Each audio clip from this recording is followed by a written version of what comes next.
You know, Stephen King may be an insufferable human being in the real world, but when it comes to his fiction, you got to admit he's not untalented as a writer. And recently I've been getting into some of his writing, specifically his short story collections. And I recently finished reading Skeleton Crew, and overall, I gotta say, I enjoyed it quite a bit. I didn't enjoy all the stories in the collection, and I certainly enjoyed some more than others, but overall, I thought it was really good, and so I thought that I would do a video ranking all of the short stories in the collection. Pretty straightforward concept. I think you all get what we're here to do. So, yeah, let's get into it. And so, starting at the bottom, at number 19 is Milkman. And this story in the book is split up into two parts. The first part is significantly shorter than the second part, but neither of them are particularly good, and together they add up to easily some of the most forgettable and underwhelming material in this entire collection. So, the first part of this two-part story, it follows a, as the title suggests, a milkman who is, I guess, also a serial killer, and he's going around and like delivering people's milk cartons, but instead of having milk in them, they have like poison and deadly snakes and stuff in them. And it's kind of a piece of King's absurdist humor, which sometimes works for me, but in this case, it doesn't really. I didn't find it particularly funny. I didn't find it particularly scary. I just found it to be a real head scratcher. And then the second part is this story about a guy who is trying to like get his license for his car renewed or something. And so he's like driving around and he goes to this shop that's owned by his old friend to get it renewed. And I'm not even, not to spoil where it goes, but it really doesn't go anywhere. It's very bland. It sort of kind of connects to the previous story, but not in any sort of satisfying way. Um, it was reading these two, I was really confused at like what was going on. And when I found out the origin of where they came from, it all sort of made more sense. Apparently, these are two excerpts from a scrapped novel that King was writing. Like he started writing a novel, but then he decided that for whatever reason he didn't want to finish it, and so he just included these two excerpts from the novel in this collection. And yeah, they really do feel like that. They just feel like, you know, pieces pulled out of something bigger that don't really make sense. And in my opinion, the whole Milkman story is by far the weakest thing in this whole Skeleton Crew collection. At number 18 is Here There Be Tigers. This is the shortest story in the entire collection. It's only like a few pages, and so I'm not even going to bother with like avoiding spoilers. It's basically a story about a little boy who needs to go to the bathroom in the middle of class. And so he goes to the bathroom and discovers that there's a tiger in there. And then his teacher comes in and like goes to the back of the restroom and gets eaten by the tiger. And then the boy goes and sits back down in class. It's really weird, really surreal. Again, it's a bit of that absurdist King humor that doesn't really work for me. And yeah, it just, out of all the stories in this collection, it's one of the ones that just has the least to offer. At number 17 is Cain Rose Up. This is another one of the shortest stories in the collection, and again, it's so short that I'm not even going to bother with avoiding spoilers. It's just about a guy who, I guess, like snaps and starts shooting people, commits like a shooting at his college. Um, I have nothing really to say about it. That's all it really is. At number 16, this is where we start getting into more of the substantive stories. We got Beach World, and this is about a couple of guys who get stranded on a desert planet when their spaceship crashes. So it's kind of like a sci-fi type thing. And basically the desert planet starts to drive them insane. This one has a little bit of that absurdist King humor. It's got a bit of sci-fi to it, but really, I found it to just be a really silly and uninteresting story that I got very little out of. At number 15 is The Wedding Gig. And this one has an interesting premise where basically a mob boss calls on a musician to play music for his sister's wedding, but like the sort of twist to it is that his sister is like really overweight and she's marrying like a really like a really skinny guy, I think.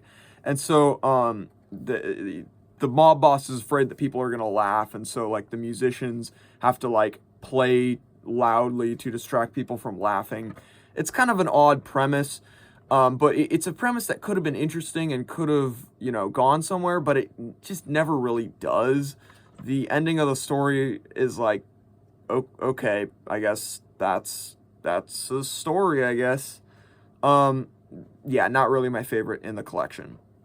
At number 14 is The Man Who Would Not Shake Hands. And this one, the title is pretty self-explanatory. It's a guy who's afraid of shaking hands, and it sort of gets a little bit into his origin story and stuff. And I think I don't really have any strong feelings either way on this one. It's pretty middle of the road. But I will say that Stephen King, in these short story collections, has this habit. He likes to do these frame stories where it's like a person in a bar telling a story of what happened to another person. And, you know, some of the frame stories kind of work.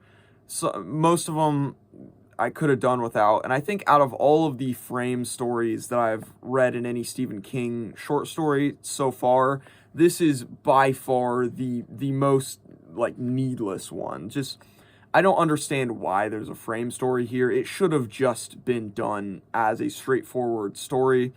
Yeah, it is what it is. At number 13 is Uncle Otto's Truck. And this one is about a guy who becomes obsessed with this broken down truck on his property.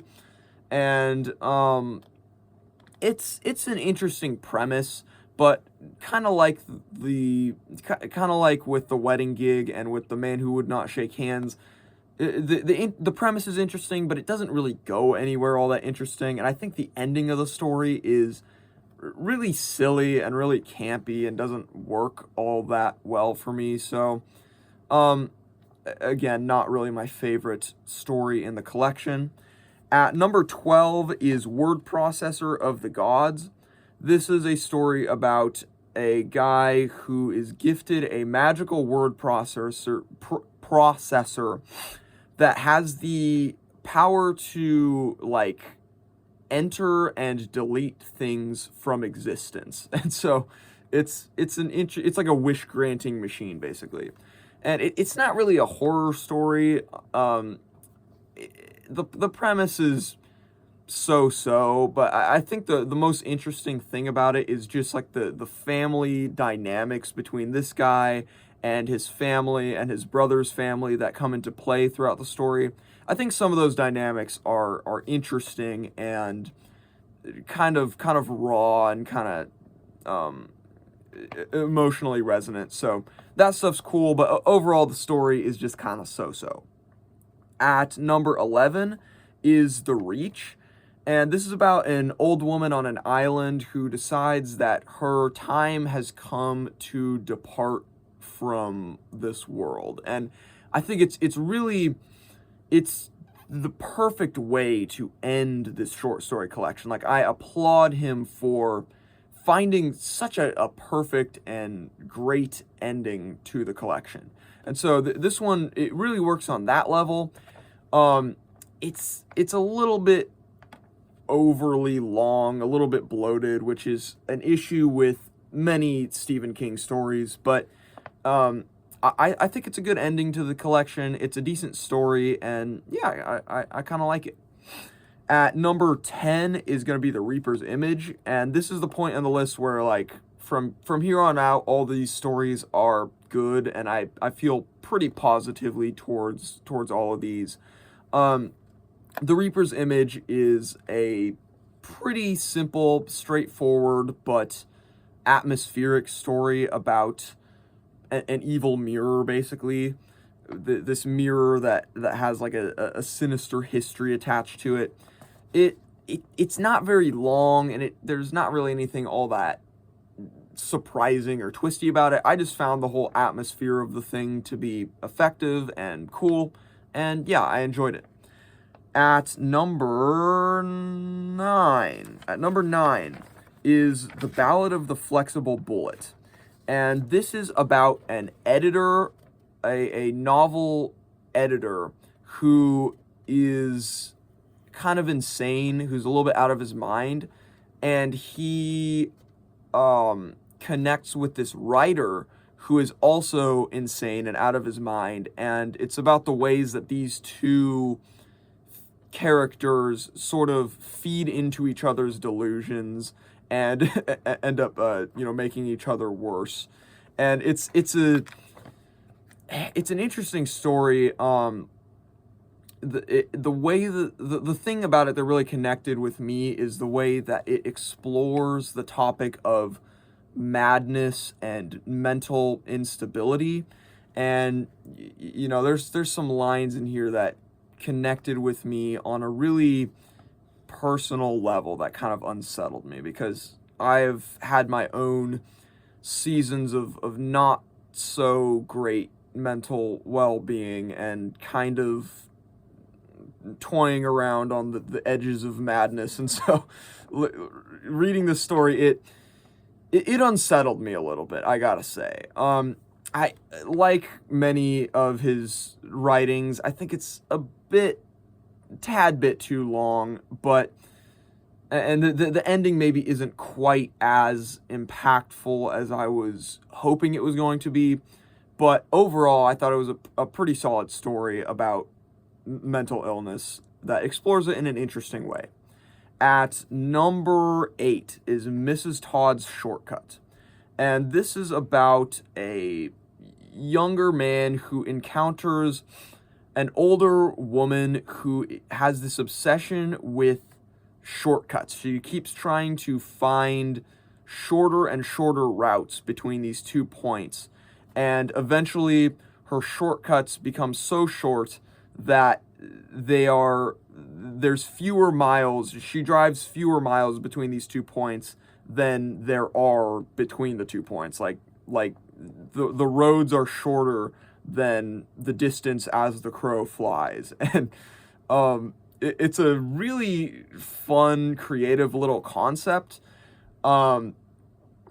This story feels kind of like Stephen King just riffing. There's some sections where he sort of takes these little digressions and he's just sort of, jazz hands riffing on various concepts related to the main concept. And, that can be really hit or miss with an author like Stephen King. But in this story, I think it actually works, and it's a lot of fun. It's a cool little story that I enjoyed quite a bit. At number 7 is The Monkey. This is about an evil toy monkey. Obviously, this was recently made into an Osgood Perkins adaptation. And I gotta say, after seeing the movie and then reading this story, the two are so different. I mean, the movie is this like kind of absurdist dark comedy, but the actual original source material is not a comedy. It's not really a very humorous story. It's just a kind of straightforward horror story.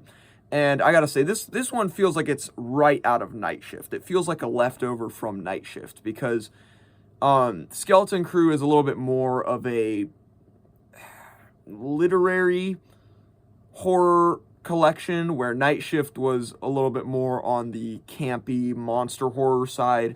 And this story kind of feels like it came out of Night Shift, but maybe with a slightly more mature edge to it. And yeah, I really enjoyed it. At number 6 is Grandma. And this is a story about a kid who is left to care for his ailing grandmother, who is kind of creepy, and he's a little bit afraid of her. And this story, I like the way that it sort of puts you inside the mind of being a kid. Like, I personally related to like the psychology and the thoughts that are going through the mind of the kid in the story. It felt like it felt like a throwback to my own childhood in a weird way. And so that element of it is pretty fun. And then also, I really like the ending. You know, Stephen King is not great with endings to his stories. A lot of the times he'll have a really great concept and he'll tell an interesting story, but then the ending just feels like, all right, here's something. We're just going to throw something at it to end it. But this story, I thought, had a really fun way of wrapping up, which again is a bit of a rarity for Stephen King. At number 5 is The Mist.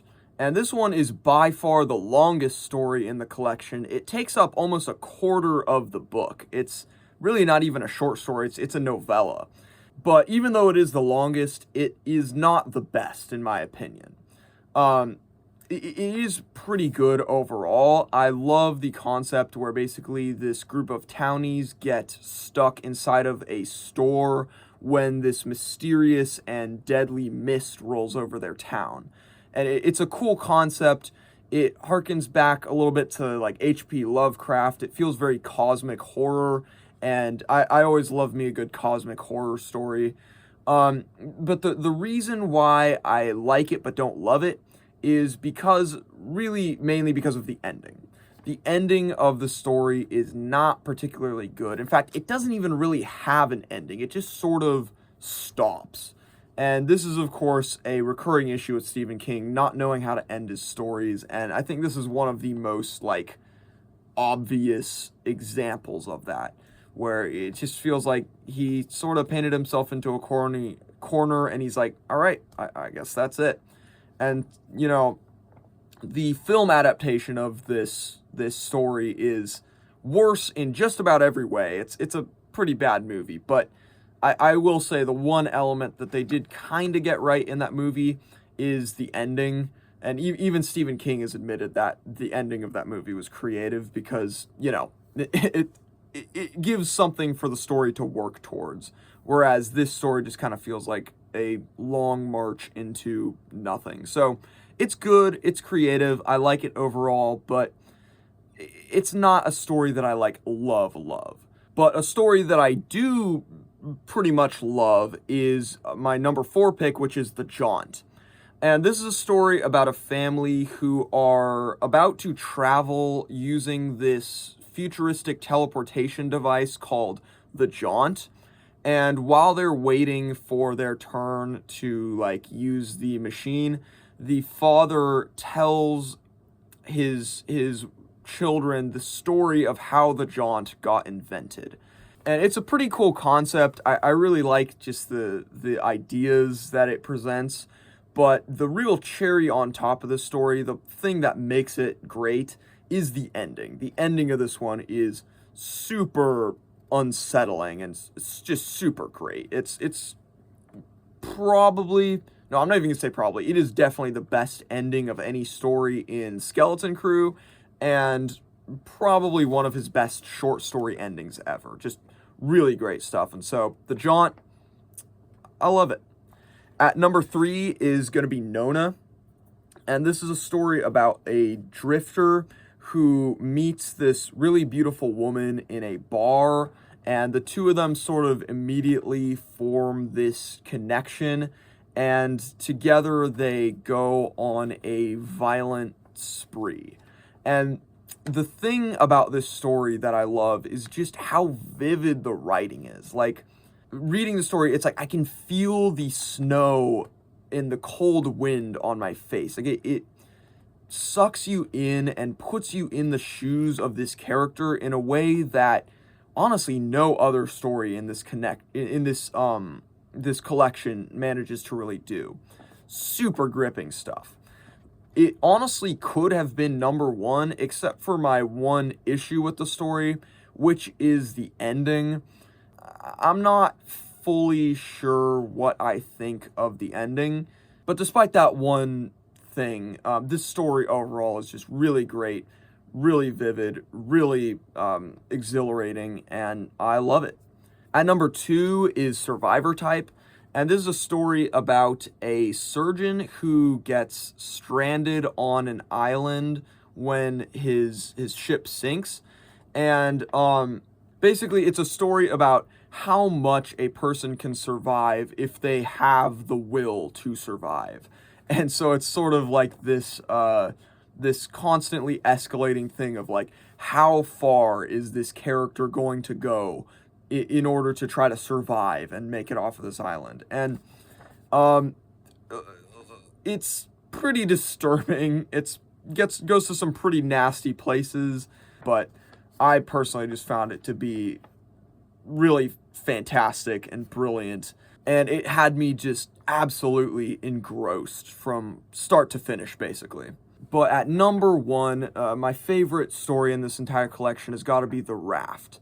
And this one just has an absolutely brilliant premise where this group of very relatable, very human teenagers go out to this lake and they're hanging out, and they end up deciding to swim out to the middle of the lake where there's this raft floating on the water. But when they do so, they discover that they have been trapped there because there is this entity that resembles an oil slick that is floating on the water, and if they make like contact with it, it eats them.